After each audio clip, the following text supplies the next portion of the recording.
Bonjour à tous, donc nous revoici pour le tirage des énergies du week-end du 25 et 26 juin 2022 si je ne m'abuse. Ouais, 25 et 26 juin 2022. Donc comme d'hab, moi c'est Nadia Loria, je suis une passionnée de tarot et je vous propose des tirages des énergies du week-end le vendredi soir à 18 h sur ma chaîne YouTube. Et puis une petite version plus concise à la même heure sur Instagram. À la même heure quand je pense à le poster à temps, mais bon bref, grosso merdo le vendredi soir. Et puis le mercredi soir, je vous propose des petites leçons de tarot. En ce moment, on est en train de voir les arcanes majeures du tarot. Je vous fournis quelques interprétations possibles. Voilà. Bon, bah sinon, comment ça va? Vous pouvez pas me répondre, c'est dommage. Enfin si, vous pouvez me répondre en commentaire, hein. D'ailleurs, pensez-y, hein, les commentaires, les pouces, s'abonner à mes réseaux sociaux, à ma chaîne YouTube, pour être informé des nouvelles vidéos, etc. etc. Bref, j'espère que vous allez bien. Pour info, moi ça va, mais je suis très fatiguée, j'ai très peu dormi cette nuit, donc tel que vous me voyez là, mon cerveau dort. Hein.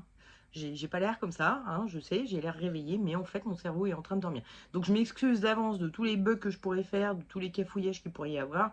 C'est la fatigue. Cherchez pas plus loin, c'est la fatigue. Bref, et malgré tout, je fais mes tirages des énergies du week-end parce que quand même, voilà. Hein. Bon allez, on va commencer le tirage quand même, en commençant donc par les cartes du Dixit comme d'hab. Je vous les montre d'abord visuellement, mais vous devez en choisir une. Et ensuite, vous vous reporterez pardon, au tirage des énergies du week-end qui correspondent à la carte, pour savoir qu'est-ce qui vous attend un peu, qu'est-ce que vous pouvez, sur quoi vous pouvez travailler un peu ce week-end. Et puis maintenant, je vous les explique parce que vous pouvez aussi choisir sur les explications. Donc vous prenez soit le visuel, soit l'explication, c'est à vous de voir, comme que vous voulez. Soit un mélange des deux, comme que vous voulez.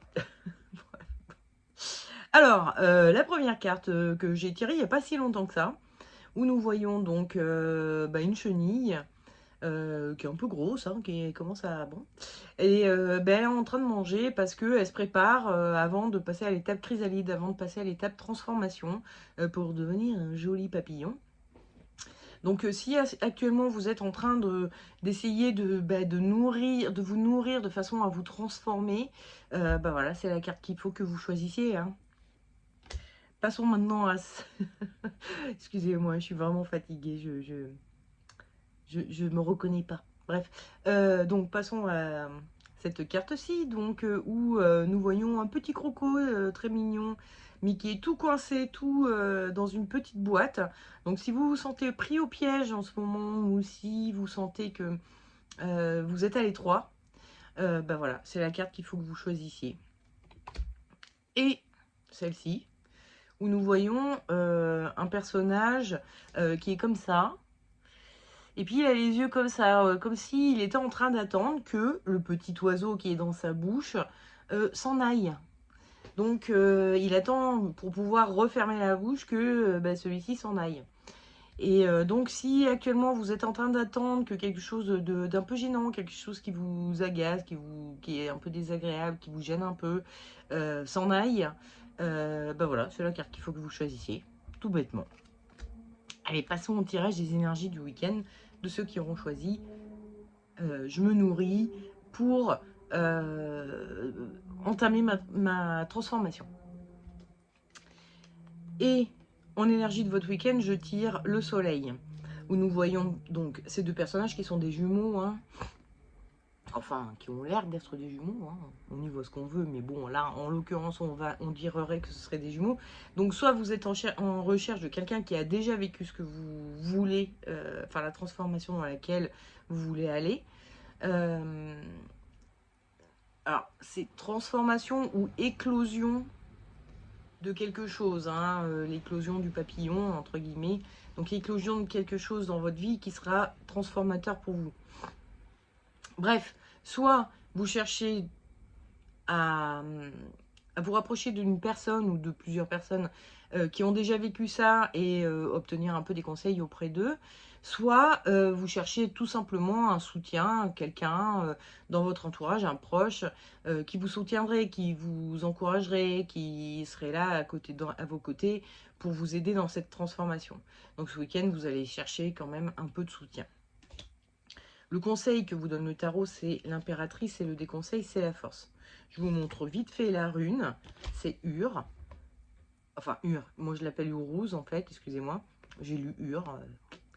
Elle est là, la rune, hein, donc c'est une espèce de petite maison. Bon, bref, on voit ça après. Alors, avec la force, la force et l'impératrice sont deux personnes chez qui le bas-ventre est important. L'une parce qu'il y a tous ces instincts qui sont là, qui veulent s'exprimer. Donc si on essaye de ramener ça un peu au côté bas-ventre, c'est un peu des appétits sexuels, une envie d'engranger, encore une fois, les choses. Enfin, les choses, vous voyez ce que je veux dire. Donc il y a vraiment une envie d'obtenir une petite graine qui fera pousser quelque chose. Et l'impératrice, elle, par contre, elle a déjà la petite graine parce que donc elle a la main sur son bas-ventre et puis elle a ça sous son aile. Donc on voit que cet aigle, il a une aile donc bien développée et l'autre qui est en formation, elle n'est pas développée. Donc on est vraiment sur quelque chose d'un peu de l'ordre de l'embryon qu'elle couve, hein, elle le garde sous son aile, justement. Et puis donc, elle a la main sur son bas-ventre avec cette petite lune là qui est un peu en phase croissante. Hein, donc, il y a vraiment ces notions de... Elle est déjà enfantée. Donc, le tarot est en train de vous dire, ben, vous êtes déjà enfanté, vous avez déjà ce qu'il faut pour entamer le processus de transformation, le processus d'éclosion de vos belles ailes de papillon. Cherchez pas, continuez pas à chercher à l'extérieur. Enfin, c'est pas idiot de le faire, hein, mais de vouloir en savoir le plus, connaître le plus de choses, se nourrir le plus possible, etc. Bon, ok, très bien, mais que ça vous empêche pas d'entamer la transformation. Vous pouvez continuer à engranger les choses tout en nourrissant, tout en entamant la transformation, parce que vous avez déjà tout ce qu'il faut. Donc le tarot est en train de vous dire, bon, peut-être que vous reculez pour mieux sauter, peut-être que vous êtes un peu dans ce cas de ces gens qui attendent que tout soit parfait pour se lancer. Sauf que rien n'est jamais parfait. Ça n'arrive pas que tout soit parfait. Ça n'arrive strictement jamais. Donc, en fait, c'est un peu cette stratégie d'attendre que tout soit parfait pour commencer, c'est un peu en fait une façon de ne pas commencer. C'est un peu une stratégie inconsciente qui est mise en place pour ne pas commencer, pour ne pas se lancer. Parce qu'on se dit, bon, bah forcément, je vais me vautrer, j'ai pas tout ce qu'il faut, gna gna gna, il me manque ci, il me manque ça. Ouais, mais en fait, c'est pas vrai. Tu as tout ce qu'il faut, tu pourrais te lancer, ce sera peut-être pas parfait, mais au moins ce sera entamé, ce sera lancé.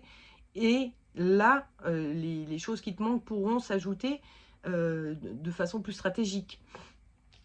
Et pas un peu engranger tout et n'importe quoi, en sachant pas trop dans quelle ordre les mettre et à quel moment ça servira au cours de la transformation et au cours de l'éclosion de vos ailes. Donc le tarot est en train de vous dire, là vous êtes en train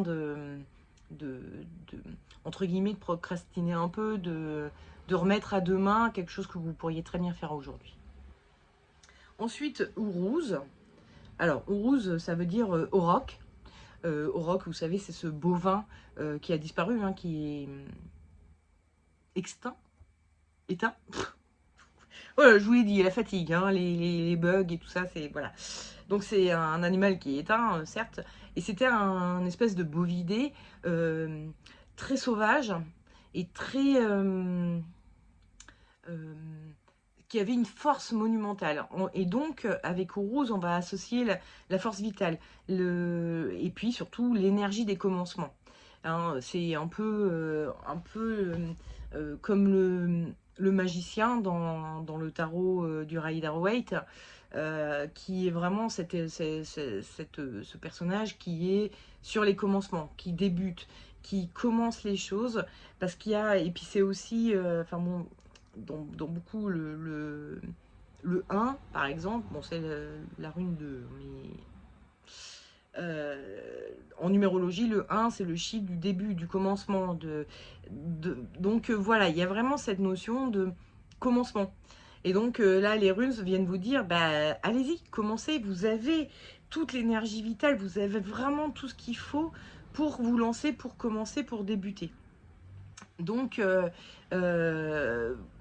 voilà, hein, vient un peu renverser les choses pour dire, il y a toute l'énergie nécessaire en vous, il faut juste la mettre, enfin ça reste à l'état d'énergie pour l'instant, maintenant il faut la mettre en matière, il faut la mettre en œuvre. Il faut faire les choses de façon concrète. Là, ça y est, c'est bon. On arrête de lire des livres, on arrête d'aller voir machin bidule qui a déjà fait ça. C'est bon, ça, là, tout ça, vous le savez en vérité. Et les choses qui vous manquent ne sont pas primordiales pour commencer. Donc allez-y, commencez et ensuite vous pourrez rajouter des choses au fur et à mesure de la construction, de la concrétisation des choses, du projet, de votre changement de vie, bon bref, voilà. Hein, je ne sais pas quelle est votre problématique, enfin cette transformation dans laquelle vous voulez vous lancer, mais voilà, hein, c'est bon, vous avez tout ce qu'il faut, donc arrêtez de tergiverser, procrastiner, c'est vraiment un processus inconscient, je pense, hein. Tous les gens qui attendent que tout soit parfait pour se lancer, souvent sont des gens qui se lancent rarement, qui finissent par lâcher l'affaire parce qu'ils se disent ah mais non en fait j'ai pas tout ce qu'il faut donc je vais pas le faire et puis finalement ils font rien. C'est des stratégies qui sont mises en place inconscientes pour ne pas vous lancer, pour éviter l'échec. Sauf que échouer déjà c'est pas grave en fait en soi, c'est même plutôt bien. Le vrai échec c'est de ne pas se lancer, hein, je vous l'avais déjà dit une fois mais voilà. Le vrai échec c'est de ne rien faire. Par contre, se casser la margoulette quand on se lance, eh ben, c'est un enseignement, c'est un apprentissage. Et puis c'est un essai, c'est une tentative. Vous pouvez être fier de vous, vous avez essayé, vous avez tenté. Donc voilà, il y a au moins quelque chose qui ressort de ça, entre guillemets, de se planter, de se tromper, de voilà, de pas avoir tout fait bien, etc. Au moins il y a quelque chose qui en ressort. Ne rien faire, il n'y a rien qui en ressort. Vous n'en tirez rien. Donc lancez-vous, allez-y et jetez-vous à l'eau, quoi, voilà, hein, allez-y, sortez un peu de votre zone de confort. C'est vrai que je comprends hein, cette notion de peur de l'échec, etc. Mais c'est vraiment un biais mental qui peut se solutionner en se mettant un petit coup de pied aux fesses, quoi, entre guillemets. Voilà. Pour ceux qui procrastinent, j'ai appris dernièrement un truc. En fait, il semble que au moment où on prend une décision, comment dire, l'inconscient met quelques temps à réagir avant de que votre conscient, enfin, avant de prendre le dessus sur votre conscient. Donc, quand vous vous dites, bon, là, je vais faire ça, vous comptez 5, 4, 3, 2, 1, et hop, j'y vais. Ça squeeze un peu l'inconscient qui, si vous attendez, genre, vous dites, bon, allez, je m'y mettrai dans un quart d'heure, tout votre inconscient a le temps de tout mettre en place pour que vous le fassiez pas. Donc, ça dépend quel est votre projet. Hein. Si c'est un truc d'ampleur et tout ça, bon, c'est peut-être pas en 5 secondes que vous allez réussir à vous lancer, je ne sais pas. Mais si c'est un projet d'ampleur, de toute façon, il y a au moins une première étape qui, elle, est peut-être simple. Si c'est pour monter une entreprise, bon, 5, 4, 3, 2, 1, hop, je vais sur le site de l'URSSAF et je me crée mon compte auto-entrepreneur. Enfin, voilà, je sais pas, hein, mais si c'est que vous voulez, je sais pas, faire des bijoux en pâte Fimo, bon, 5, 4, 3, 2, 1, je vais sur Amazon acheter de la pâte Fimo. Enfin, je dis Amazon ou n'importe quel site qui vend de la pâte Fimo. Sur internet quoi, je vais acheter de la pâte Fimo. Enfin voilà, hein, vous voyez un peu, il y a toujours forcément une première étape qui se fait. Donc c'est celle-ci qu'il va peut-être falloir, mais apparemment c'est un truc efficace. Vous dites tiens, il faudrait que je fasse ça. Bon allez, 5, 4, 3, 2, 1, allez hop, je le fais, j'y vais, je me lance, je le fais. Donc voilà. Ou si vous n'avez pas le temps à ce moment-là parce que vous y êtes en train d'y penser, mais vous êtes au boulot ou vous êtes en train de faire la vaisselle ou je sais pas quoi. Bon allez, 5, 4, 3, 2, 1, je me le note pour telle heure, je sais que j'ai rien à faire. Je me le note, je me mets un rappel sur mon téléphone pour qu'il me sonne à telle heure pour que je fasse ça.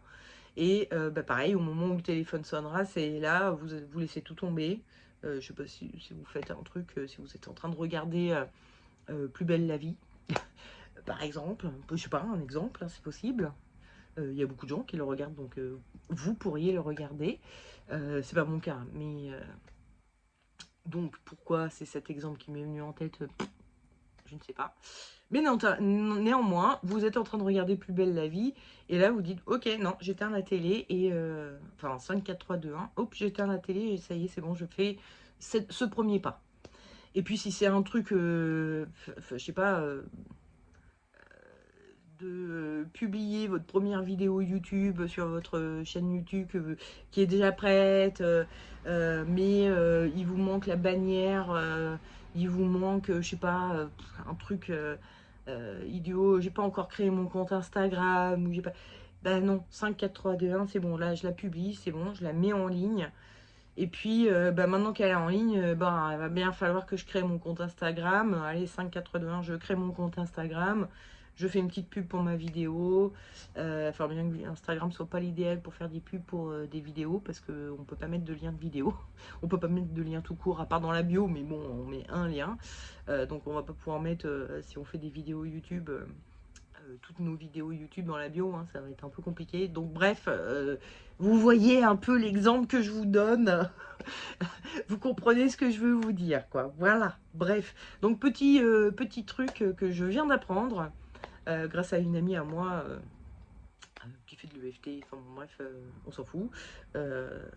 3615, raconte ta vie. Mais voilà, c'est un truc que j'ai trouvé intéressant. C'est un moyen de squeezer l'inconscient qui vous met des bâtons dans les roues. Vous vous dites 5, 4, 3, 2, 1, allez, c'est bon, j'y vais. Vous vous levez, vous le faites. Voilà. Bref, passons maintenant à ceux qui auront choisi cette carte-ci. Vous vous sentez pris au piège ou coincé, limité dans vos mouvements, à l'étroit, pas épanoui, quoi, en gros. Pardon, je la garde, hop. L'énergie de votre week-end, c'est le pape. Alors avec le pape, on a vraiment cette notion de... c'est un religieux qui est là pour donner la parole de Dieu, prêcher pour sa paroisse, etc. Et il va vous dire qu'est-ce qui est bien, qu'est-ce qui est pas bien. Donc je pense que vous avez en vous soit des fidélités familiales, soit une éducation, soit vraiment des croyances sur le bien et le mal. Il y a quelque chose de cet ordre-là qui vous fait vous dire, si je sors ne serait-ce qu'un petit peu de ma petite boîte, c'est pas bien. Donc vous avez ce week-end où vous allez vraiment vous dire non, je peux pas, je me sens à l'étroit, je suis pas libre, je me sens pas libre, mais si je fais ce que j'ai vraiment envie de faire, c'est pas bien. Je peux, enfin, vous culpabiliser d'avance de vous dire oh là là, comment puis-je penser ne serait-ce qu'une seconde à faire ça. Le conseil que vous donne le tarot, c'est le diable. On est donc total opposé, on est d'accord. Et le déconseil, c'est comment elle s'appelle, l'étoile, le gros bug. Je vous jure, des fois, j'ai mon cerveau, il me dit, mais pourquoi tu parles? Mais tais-toi, j'en ai marre, je veux aller me coucher. C'est trop dur. Bref, et les runes nous ont proposé Otala en conseil. On en parle après, je vous la remonte quand même. Otala, elle est là. Hop, hop, hop, hop, hop, hop. Donc, avec l'étoile, on a vraiment un personnage qui est tout beau, tout propre, tout polissé, tout gentil, tout mignon, qui dérange personne. Elle donne beaucoup, elle vide ses liquidités, elle donne toutes ses liquidités. Donc, elle donne beaucoup. Bref, elle est bien gentille. Alors que le diable, on est vraiment sur un personnage qui est plutôt... il pense d'abord à son intérêt. Vous savez que quand vous passez un contrat avec le diable, il y a toujours... Ça a l'air tout beau, tout nickel, machin et tout, mais derrière, il y a toujours les petites lignes en bas du contrat qui vont vous niquer, quoi. Et en gros, en gros, avec le diable, vous perdez votre âme. Donc, le diable n'agit jamais en dehors de son intérêt. Donc, le tarot, il est en train de vous dire... cessez d'être gentil, soyez vrai. C'est le titre d'un livre de Thomas d'Inzambourg, qui est un spécialiste de la communication non violente.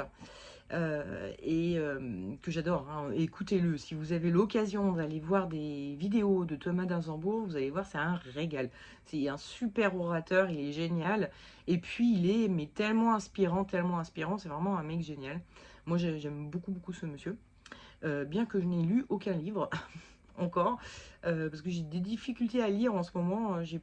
Mon mode de vie fait que j'ai beaucoup de mal à lire, mais bon voilà, hein, j'ai écouté toutes les vidéos qui paraissent avec Thomas d'Inzambourg, je les écoute, hein. En gros, c'est à peu près ça, donc je vois à peu près, grosso modo, quelle est la teneur des livres, même si évidemment, ce serait pas plus mal de carrément vraiment se lancer dans la lecture de ce monsieur.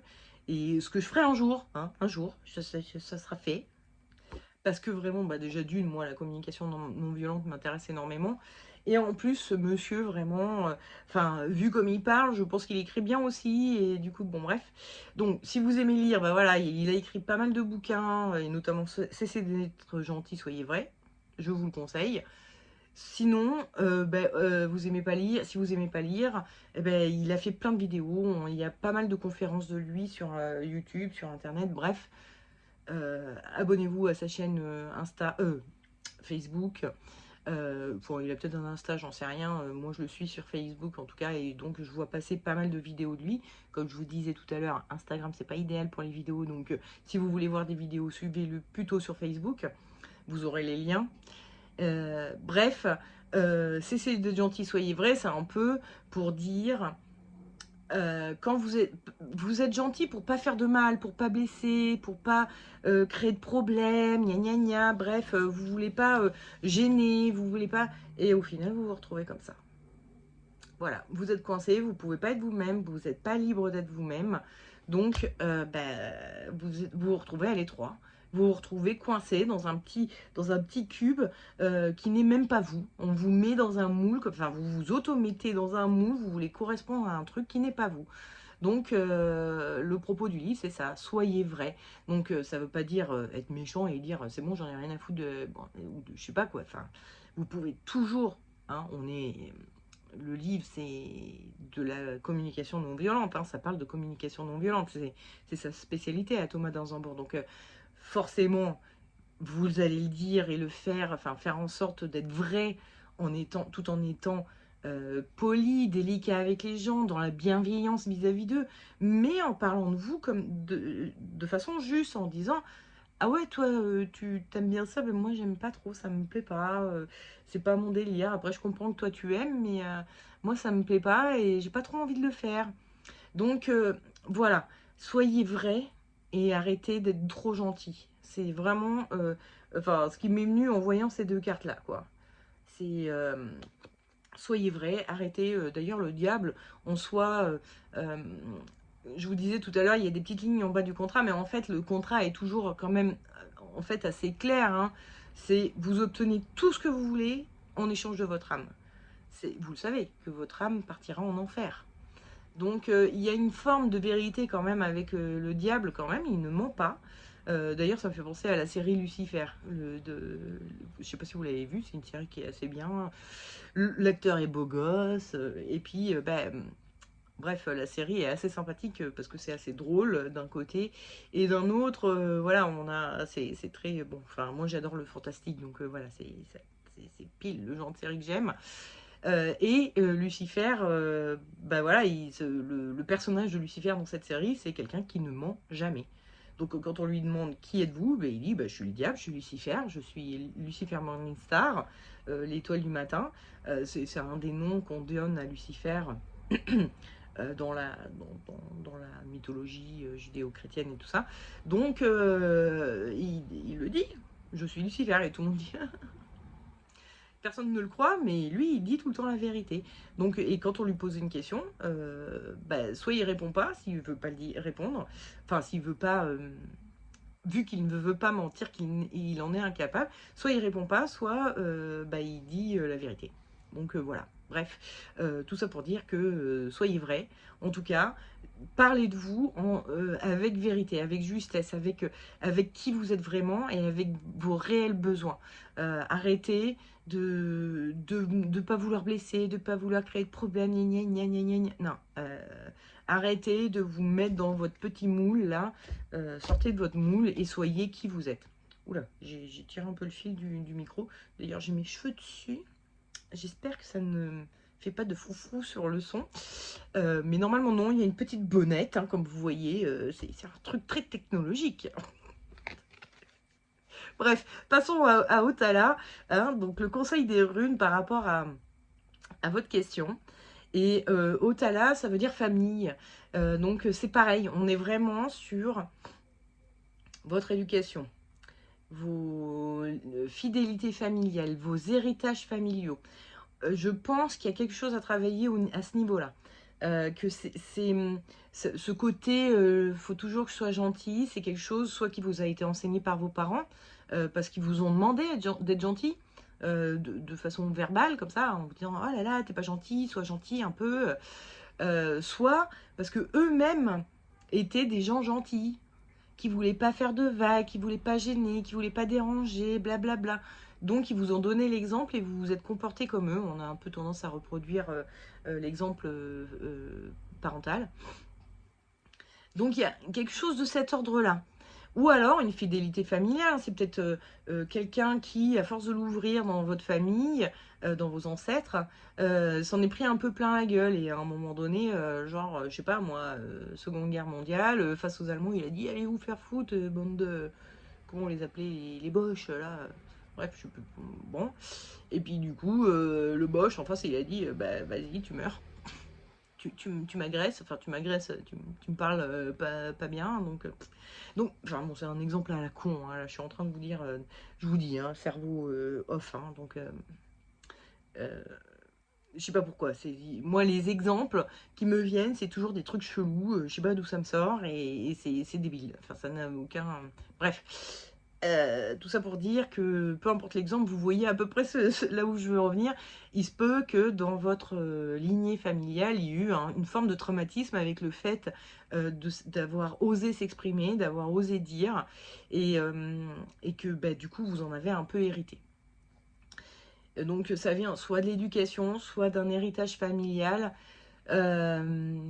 soit bah, d'une morale, d'un modèle de vertu que vous avez en tête, enfin que vous vous imaginez, il faut être comme ci, il faut être comme ça. Ça peut être ça aussi, mais qui est en lien avec vos racines, avec ce qui vous a construit ou ce qui a construit votre famille. Donc voilà, les runes en fait renforcent un peu le côté, euh, non, plutôt ça en fait pour dire vous avez quelque chose d'enraciné en vous qui vous fait vous dire oh là là, c'est pas bien si je fais ci, si je fais ça, et il est en train de rajouter l'info que je pense que ça vient de la famille, et donc essaye de creuser un peu là-dessus pour voir s'il n'y aurait pas moyen de se débloquer ce petit verrou interne que vous avez, de façon bah, à sortir de votre carcan là, hein, et à vous libérer un peu, et à pouvoir être qui vous voulez, répondre à vos besoins, etc. N'oubliez pas que c'est pas de l'égoïsme, au contraire, enfin, c'est un égoïsme bien fondé. Hein, c'est un saint égoïsme, comme on pourrait parler d'une sainte colère. C'est un saint égoïsme que de penser à soi et de s'occuper de soi, et d'être capable de respirer correctement, et de se sentir serein, de se sentir libre et en pleine possession de ses moyens, etc. C'est important dans la vie parce que vous pourrez jamais être... enfin, c'est comme ça que vous allez devenir meilleur, même vis-à-vis des autres. Donc, soyez vous-même, soyez libre, soyez heureux. C'est important. Voilà. Et arrêtez avec vos croyances de qu'est-ce que c'est le bien, qu'est-ce que c'est le mal, etc. Il y a des tas de gens, je suis sûre, autour de vous qui sont capables de vous dire non. Ça m'intéresse pas, ou j'ai pas envie. Et puis vous vous dites pas, ah là là, le connard. Non, vous vous dites, ah oui, bah, il a pas envie. Et du coup, c'est vous qui faites le gentil. T'as pas envie. Ah bah d'accord, alors on fait comme tu veux et tout. Non, dites, ah bah écoute, moi j'ai envie. Donc de deux choses l'une, où tu m'accompagnes même si t'as pas envie, et voilà, ou j'y vais tout seul ou toute seule. Et parce que bon, je vais pas te forcer à faire quelque chose que t'as pas envie, mais moi j'en ai vraiment envie, donc je vais le faire. Voilà. Donc, et l'autre en face, il dira, bah moi je lui ai dit non, bah il a le droit de me dire, bah écoute, c'est comme tu veux, mais moi j'y vais quand même. C'est normal, en fait, c'est juste normal. Donc, hein, cessez d'être gentil, soyez vrai. Voilà. Passons à ceux qui ont choisi cette carte-ci. Vous avez un petit grain de sable dans la chaussure, c'est un peu gênant et vous attendez qu'il sorte tout seul. Et donc, énergie de votre week-end, la maison Dieu. Donc la maison Dieu, c'est vraiment la carte de la providence. Hein. Donc il y a voilà, un éclair qui vient de l'extérieur et qui vient d'en haut. Donc bon, ça vient de Dieu, des anges, de qu'est-ce que vous voulez, du hasard aussi. Et donc là, vous êtes en mode, bah, j'attends que quelque chose se passe et qui me dégage ce petit caillou, ce petit chat dans la gorge, enfin c'est un petit oiseau, mais bon bref, vous avez compris, ce truc, vous attendez quelque chose un peu providentiel ce week-end, que le souci s'en aille de lui-même. Donc ça renforce un peu, bon voilà, vous le savez déjà, hein, vous attendez gentiment que ça s'en aille, et bah, ce week-end, vous allez continuer à attendre gentiment que ça s'en aille. Le conseil que vous donne le tarot, c'est tempérance, et le déconseil, c'est, comment il s'appelle, le matin. Et les runes nous proposent Dagaz. Pourquoi j'allais dire Dagalaz? Je sais pas. Dagaz. Donc, qui est cette rune-ci. Hop, hop, hop. On en parle après.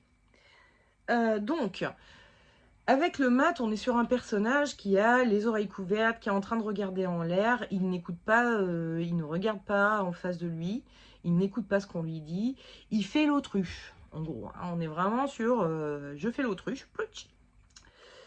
Et le tarot est en train de vous dire, soyez plutôt dans l'énergie de tempérance, qui elle, alors il y a, dans ces jarres, il y a de l'eau et elle échange l'eau d'un côté à l'autre. En plus, c'est un ange hein, qui a vocation un peu à être à l'écoute des prières des humains. Donc il y a vraiment cette notion de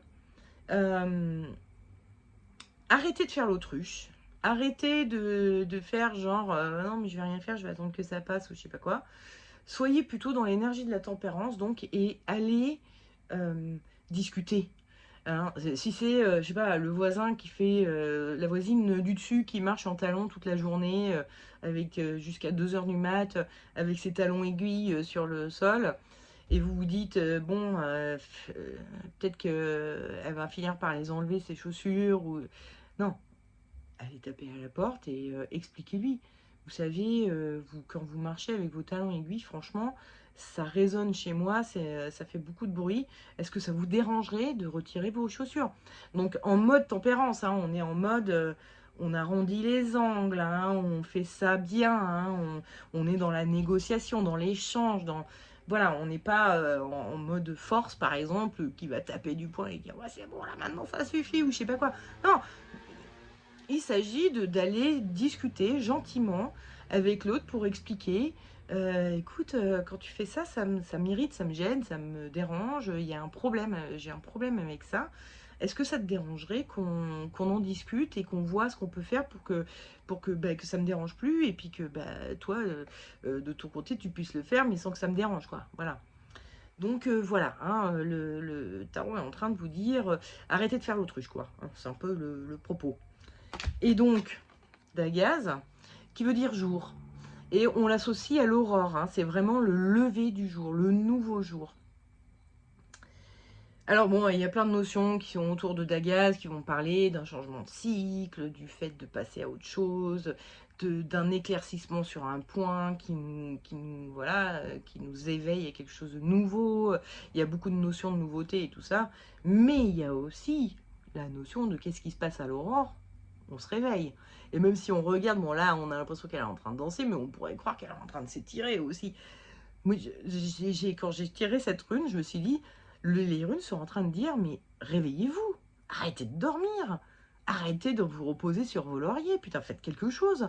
Parce qu'en fait, le problème, c'est que votre petit grain de sable dans votre chaussure, là, qui est un petit peu gênant pour l'instant, ben, il va peut-être finir par devenir un gros rocher qui va vous coincer, qui va vous broyer, bref, votre problème, là, pour l'instant, c'est rien.